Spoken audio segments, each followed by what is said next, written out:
you doing? I hope you're all well. So today I just wanted to share with you 5 simple ways to be an effective social worker. Yeah, let's get right into it. There isn't much of an introduction here, but yeah, let's get right into it. The first thing I would say is it's not that complex. Like, you just have to be human, you just have to be respectful, and you just have to be compassionate. And I think if you're compassionate and respectful, I know even though the amount of support you're able to provide is limited because you don't have, that theoretical background and appropriate ways of responding, but at the same time, just the thoughts and the heartfelt need to help and support others, it's enough to be an effective social worker, because that's what drives you through, that's what drives you to want to know more about how to support these people, or that's what drives you to learn more about what's the appropriate ways of responding to these people, how can I reach a bigger number of people, how can I support a bigger number of people.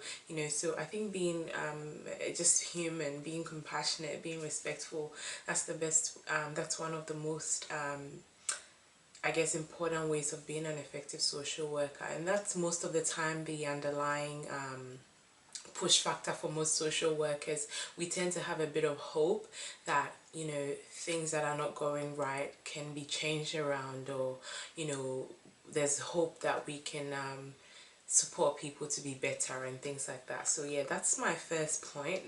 So following in from that, I would say, another way to be an effective social worker is you have to be very clear on what your values are. You have to be understanding of what your values are, and then that way you can compare that to that of social work, and then you can see where that sits, if that sits in the same space as social work, and if it's compatible. That would help you determine if social work is right for you.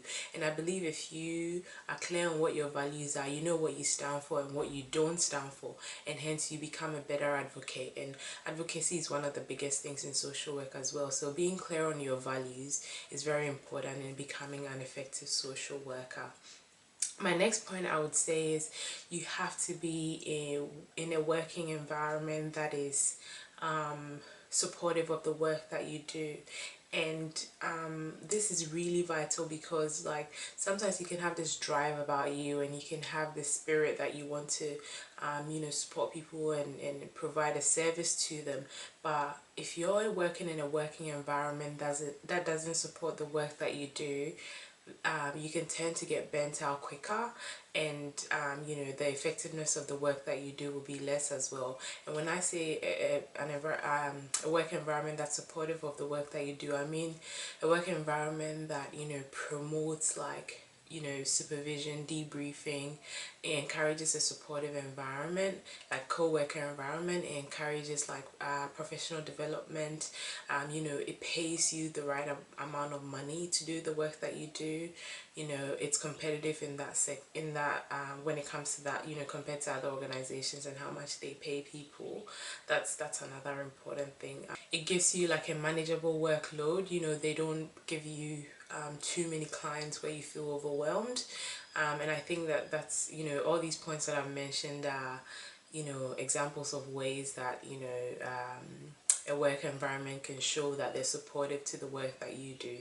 And you also need to be in a work environment that where you feel like your role is valued and it's important as well, and that way it continues to drive you to continue to do the work that you do, and that way obviously you stay positive, and you become an effective social worker if you're already not, or you continue to get better as a social worker. My next point is pretty self-explanatory. You gotta have a master's or a bachelor's degree in social work. Besides the fact that most jobs will require you to have that, I think it's important to have that because it gives you the theoretical basis of the work that you do, and the reasons why people present with the problems that they present with, and what are the theories that you can use in responding to the problems that they present with, and responding to them appropriately. So definitely getting a master's or a bachelor's degree in social work is beneficial. There's a video that I made a while ago about whether you should study social work. I can link it in the description box. People might find that helpful. It might give you further information around why you should study social work in university. So yeah. My fifth and final point is you got to be committed to improve constantly.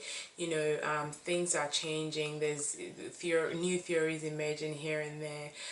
You know, there's better ways of responding to people. There's technology. There's all these things that are coming up.